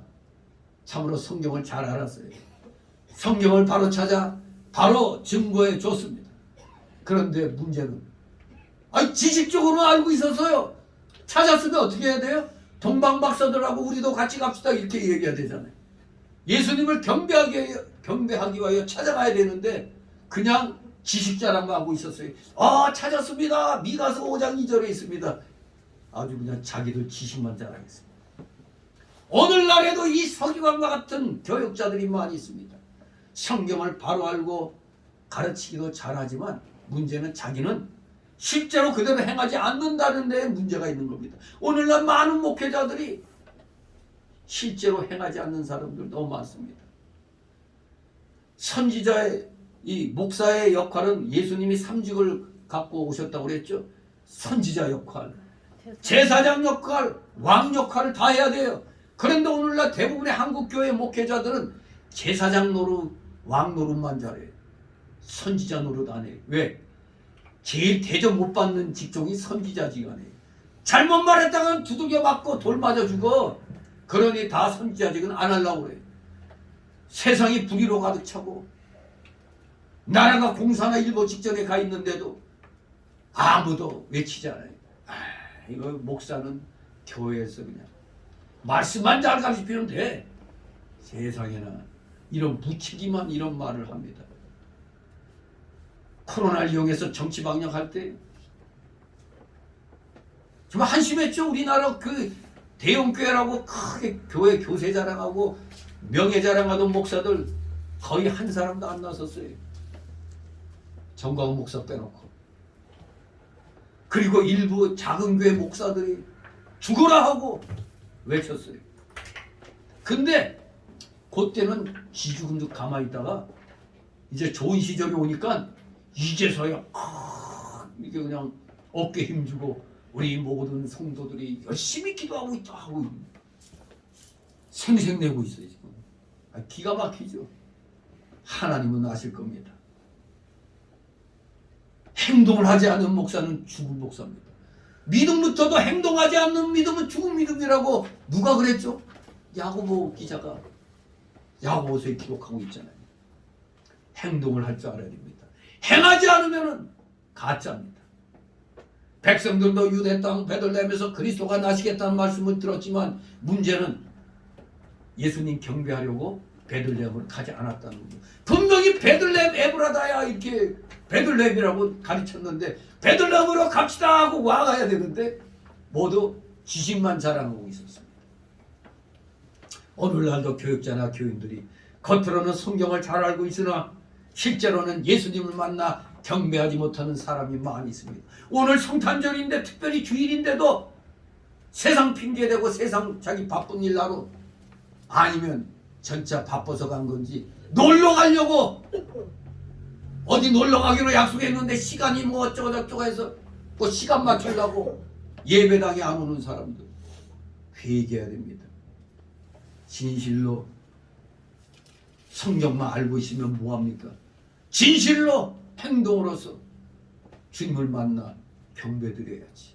마음으로만 거기 가서 근처 교회 가서 그런 말 하면 안 됩니다.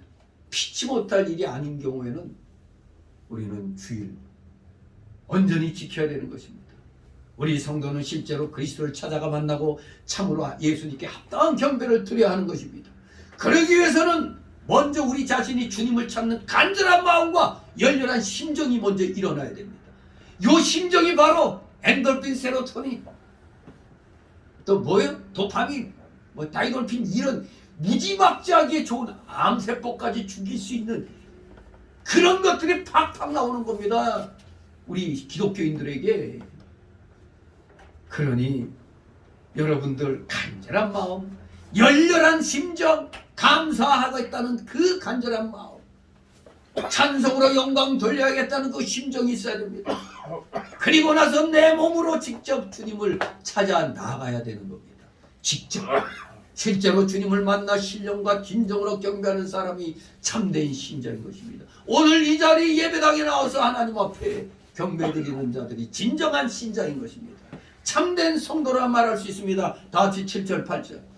이에 헤롯이 가만히 박사들을 불러 별이 나타난 때를 자세히 묻고 베들레헴으로 보내며 이르되 가서 아기에 대하여 자세히 알아보고 찾거든 내게 구하여 나도 가서 그에게 경배하게 하라. 아멘.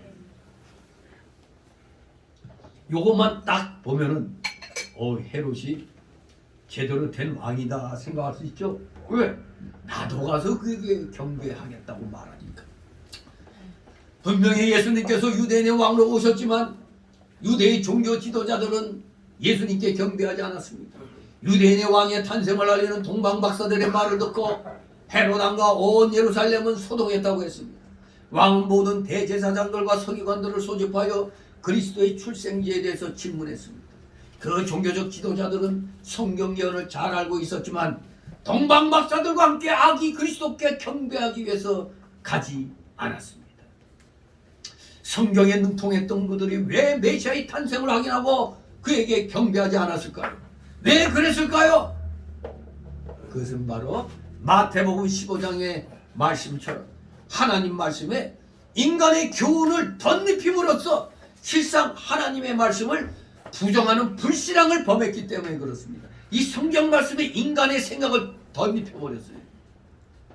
그렇기 때문에 불신앙적 행동을 하는 겁니다. 마태 23장에서 지적한 대로 위선과 외식으로 타락했기 때문입니다. 그렇습니다. 성경에다가 인간의 생각을 덧붙임으로써 성경을 부정하는 것처럼 큰 불신앙은 없는 것입니다. 오늘날 자유주의 신학이 다 그래. 이거 좋은 교훈이야. 그냥 교훈이지 이게 실제적인 건 아니야. 그러니까 우리는 그저 윤리적으로 세상 윤리에 맞게 살면 돼. 우리는 하나님의 법에 맞게 살아야 되는 겁니다. 그게 진정한 도덕과 윤리지 세상 윤리 도덕에 맞춰 사는 게 아닙니다. 하나님의 도덕과 윤리에 맞춰 살면은 세상 윤리와 도덕은 그 안에 다 들어가 있기 때문에 저절로 세상적으로도 기독교인들은 참 모범적이야. 그렇게 칭찬을 받을 수가 있는 거예요. 정말로 절대 우리는 성경에다 인간의 생각들을 덧붙이면 안 됩니다. 그는 도리어 부정하는 겁니다. 불신앙입니다. 믿음은 단순히 지식만이 아닙니다. 교회 생활에 연륜이 쌓여가고 직분은 더욱 무거워져도 우리 사람은 생명 없는 형식적인 종교 생활을 할 수가 있죠. 헤롯 왕이 잔인한 짓을 하고 이제 집단으로 유아를 살해하는 그런 일까지 벌이지만 뭐는 아주 멋지게 만들었다고요? 예루살렘 성전이라든가 뭐 성체라든가 그 원형 경기장이라든가 이런 눈에 삐까번쩍하게 보이는 것들은 잘 만들었잖아요. 그런 것이 어떻게 보면 형식적인 종교 생활이라고 할 수 있죠. 그렇습니다. 지금 무늬만 기독교인은 얼마나 많이 있는지 모릅니다. 그렇기 때문에 신앙과 교회 연륜 혹은 교회 직분 꼭 정비례하지는 않습니다. 물론 정비례하는 사람도 있지만 정비례하지 꼭 100% 정비례한다고는 볼 수가 없어요. 연륜이 오래된다고 믿음도 크게 자란 것도 아닙니다. 어떤 사람은 평생 가도 어린다의 신앙인 사람들이 있잖아요. 꼭 이렇게 연륜이 쌓이면 신앙이 점점 이렇게 자라는 게 정상적인 건데 실질적으로는 그렇지 못한 사람들이 꽤 있죠. 그렇기 때문에 우리가 일상생활 속에서도 이런 속담이 있어요. 서양의 속담인데 근데 우리도 이거 많이 겪고 있어요. 교회에 더 가까울수록 하나님으로부터 더 멀어진다. 교회에 집이 가까울수록 지갑도 잘해. 도리어 먼데 있는 사람들이 도리어 일찍 와요. 희한한 일이죠. 아무튼 교회에 더 가까울수록 하나님으로부터 더 멀어진다는 서양의 속담이 뭔가 우리의 그 마음을 아프게 하죠. 씁쓸한 웃음이 나오게 만듭니다. 아무튼 신앙은 그 대상에 대한 참된 지식을 포함한 전인격적인 신뢰입니다. 신뢰하라. 악한 자들과 위선자들은 속이기도 하고 속기도 하겠지만 진실한 신자는 예수 그리스도를 바로 알고 바로 믿고 그에게 합당한 경배와 영광을 돌리게 되어 있습니다. 우리 모두 시간만 낭비하는 위선자들이 되지 말고 우리 모두 진실한 신자가 되어야 됩니다. 그리스도를 찾는 데 있어서 박사들이 제일 열심이었습니다. 또 박사들 다음으로 열심히 사람이 있었죠. 누구? 헤로단. 어떻게든지 자기 왕이 유지하려면 저거 죽여야 돼. 박사들도 열심히 찾았지만 헤로랑도 그에 못지않게 아주 열심을 내서 찾았습니다. 왜? 예수님을 잡아 죽이려고. 그래서 관심이 큰 겁니다. 예수님을 반대하고 핍박하는 무신론자들과 거짓 선지자들이 기독교에 대하여 큰 관심을 가지고 자세히 알아보려고 하죠. 오늘날에도 많은 학자들이 예수 안 믿으면서 성경을 연구하는 사람도 있어요. 왜? 기독교를 공격하기 위해서. 그래서 우리나라에서도 불교계에 있던 사람이 기독교계를 공격하려고 성경을 연구하다가 거꾸로 성령의 감동에 의해서 기독교인이 되어버린, 그래서 목사가 된 사람이 있어요. 기독교를 공격하려고 성경을 연구하다가 도리어 기독교인이 되고 목사가 된 사람이 있다 이겁니다. 정말로 놀라운 하나님의 역사입니다. 아무튼 왜 그렇게 해야 됩니까? 기독교 내용을 자세히 알아야 성도들을 핍박하고 미혹시켜서 망할 수 있기 때문에, 망하게 할 수가 있기 때문입니다. 바로 여기서 헤롯이 박사들에게 악에 대하여 자세히 알아보고 찾거든 자기에게도 알려주면 자신도 가가지고 예수님께 경배하겠다고 거짓말을 하고 있는 겁니다. 이렇게 실제로는 예수님을 잡아 죽이려고 하면서도 겉으로는 경배하겠다고 속이고 있는 것입니다. 마귀의 역사는 항상 거짓되고 악랄하다는 것, 시대를 초월하여 동일한 겁니다. 마귀는 옛날이나 지금이나 앞으로도 언제나 거짓말하고 악랄하게 우리 기독교를 박해하고 방해하는 일을 합니다. 그렇기 때문에 우리는 성경에서 어긋난 말하고 어긋난 행동하면서도 모양만 기독교인이네 하는 사람들을 조심하시기 바랍니다. 우리는 끝까지 주님이 다시 오시는 그날까지 동방박사들과 같은 그 열심으로 열심히 주님을 찾고 경배드리는 일에 우리 모두 최선을 다해야 되겠습니다. 진실로 우리 동방박사들이 불언천리하고 가사불고하고 또 뭐죠? 또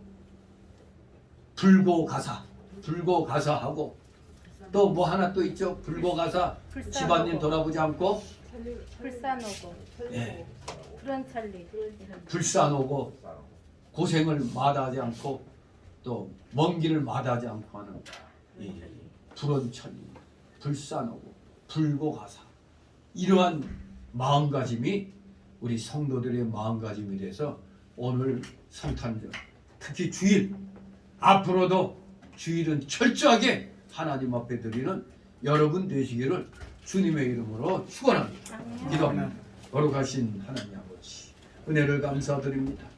오늘 성탄절을 허락하여 주심으로 우리가 다 같이 주님께 감사드리며 찬양하며 성도들 간에 서로 교제를 나누며 감사와 찬송이 넘치는 귀한 오늘 하루 되게 하여 주시옵소서.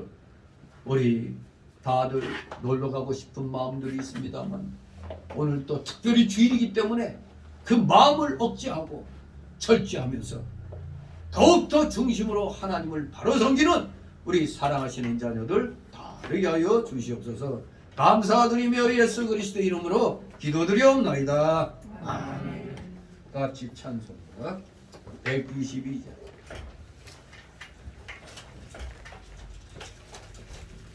122장 찬송입니다.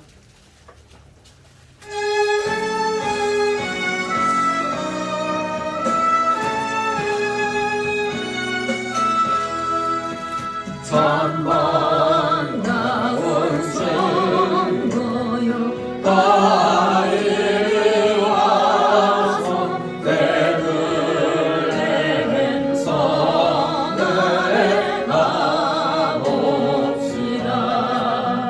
저 고요에 누이신 아기를 보고 엎드려 절하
우리 드려진 예물을 놓고 하나님 앞에 보고 기도 올립니다.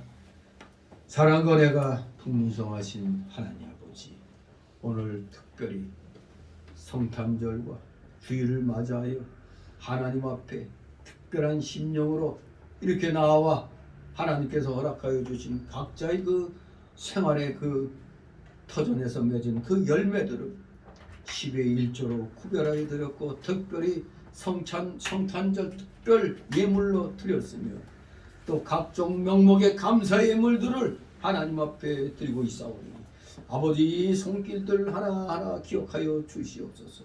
진실로 그들의 가정과 하는 생업 위에 놀랍고도 크신 하늘의 신령한 복과 땅의 기름진 복이 차고 넘치게 하옵소서. 오병이의 놀라우신 복이 우리 각 가정마다 생업마다 임하게 하옵소서. 혹시라도 물질로 고통당하고 있는 우리 성도들 있습니까? 그 고통을 주님께서 해결하여 주시옵소서.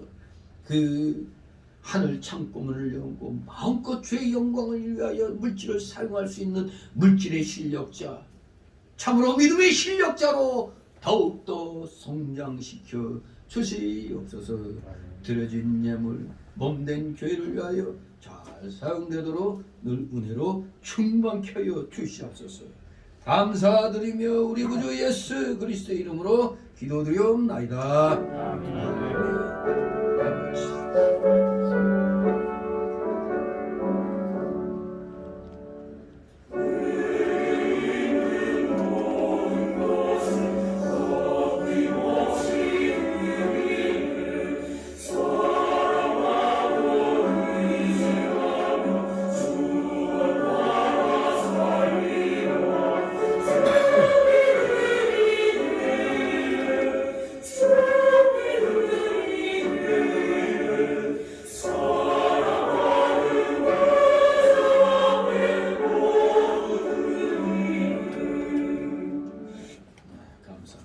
이 시간은 새신자 소개 시간인데 등록된 카드 없습니다. 우리 서로 가볍게들 인사들 나누시 바랍니다. 반갑습니다. 메리 크리스마스. 네. 즐거운 성탄절입니다. 우리 한국말 잘해요. 네, 우리 광고 말씀 보겠습니다.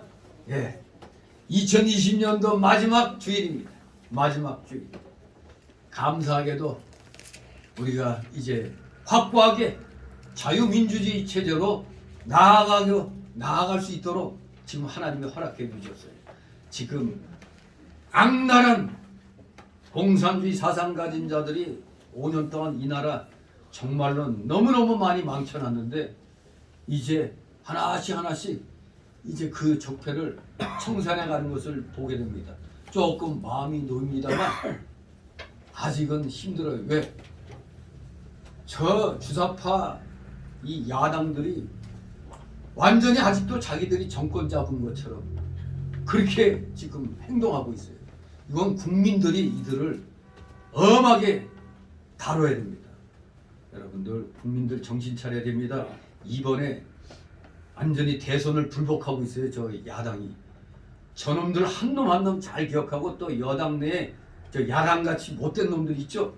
그것들 잘 기억해서 절대로 다음에는 저런 놈들은 절대 뽑아주면 안 돼요. 나라를 망쳐먹는 아주 역적 중에 역적들입니다. 여러분, 이 역대 대통령들이 수많은 대통령이 있었는데 500조 500기의 빚이 없었는데 한 놈이 그냥 5년 만에 1000조를 넘겼어요. 있을 수 없는 일이에요. 이건 저놈들 모든 재산 다 저것들 다 뺏어야 돼요. 그리고 저것들 국립대학에 입학시키면은 국민들 세금 나가니까 북한으로 보내버리는 게 제일 좋을 것 같아요. 북한으로 보내면 우리 국립대학에서 그 밥 먹여주지 않아도 되잖아. 그래도 봐주는 거예요. 저 옛날 같으면 저건 능지처참입니다. 저것들은 사형감입니다. 악랄한 놈들입니다. 진짜 이가 갈려요. 이가 갈려. 분노가 끓어오릅니다. 생각만 할수록 그냥. 아무튼 여러분, 우리는 기독교인으로서 그래도 인정을 베풀어서 북송시키자. 아무튼 우리 죽이는 목숨을 끊게 하는 건 좀 그거 하니까 약간 최대한도로 또 벌을 또 우리는 줄 필요는 있어요. 맨날 사랑 타령하면 안 됩니다. 사랑도 고린도전서 13장에 보면 뭐와 함께 한다고요? 진리와 함께 한다고 그랬어요. 불의를 기뻐하지 않는다고 그랬습니다. 그런데 불의까지 포용하는 사랑, 그건 가짜입니다. 인본주의 사랑입니다. 대부분의 정신 나간 목사들이 맨날 평화, 사랑, 그따위 얘기하죠. 공산화되고 나면 그런 거 없습니다.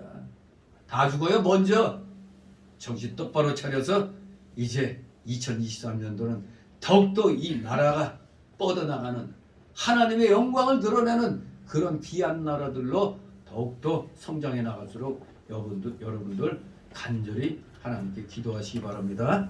자, 이제 2020년도 마지막 공식적인 이제 큰 예배는 31일 날 송구영신 예배 남아 있죠. 뭐 새벽 예배, 수요 예배, 금요 예배는 다 있습니다. 그건 또 안 드리고 31일 날만 나오겠다는 생각하면 안 됩니다. 수요 예배 있습니다. 금요 예배 있습니다. 새벽 예배 있습니다. 그런데 특별히 30일 날은 송구 구시대를 보내고 구해를 버리고 새해를 맞이하는 그 시간 영시, 이때는 새해 새벽 예배까지 같이 드리는 것 같아요, 여러분. 얼마나 기가 막힌 타이밍입니까? 평생 새벽 예배 안 드려본 분들도 성구 영신 예배 때는 어쩔 수 없이 또 새벽 예배 드리는 꼴이 되는 겁니다. 우리 기억하여서 영시 예배 참석하시기 바랍니다. 우리 다 같이 일어나셔서 우리 여성교부에서 준비했어요? 예. 그 여성교부에서 무슨 작은 첫단절이라 조그만하게 준비를 했는데요. 자금이 많지 않아서 그냥 가정당 하나씩만 해서 드리겠습니다. 네, 감사합니다. 우리 박수.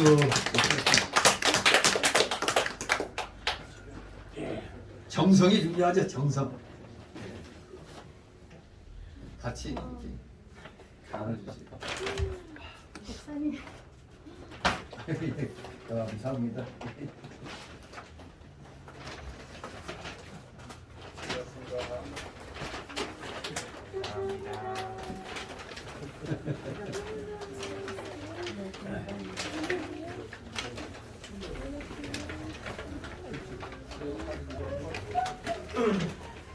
롤 케이크.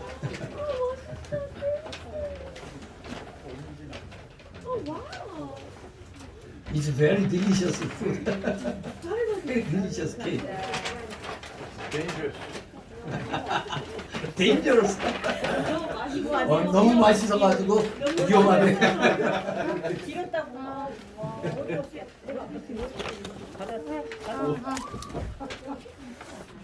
아까 그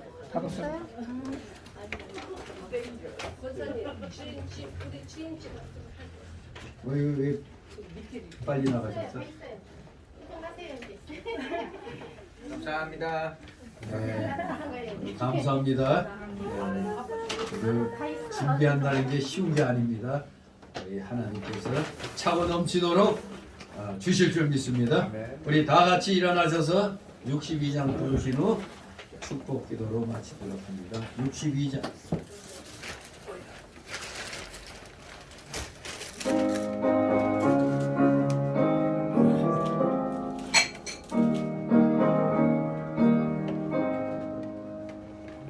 주 이름으로 모였고 우리를 위해 얻을 때에 언제나 함께 하시며 편안케 하소서.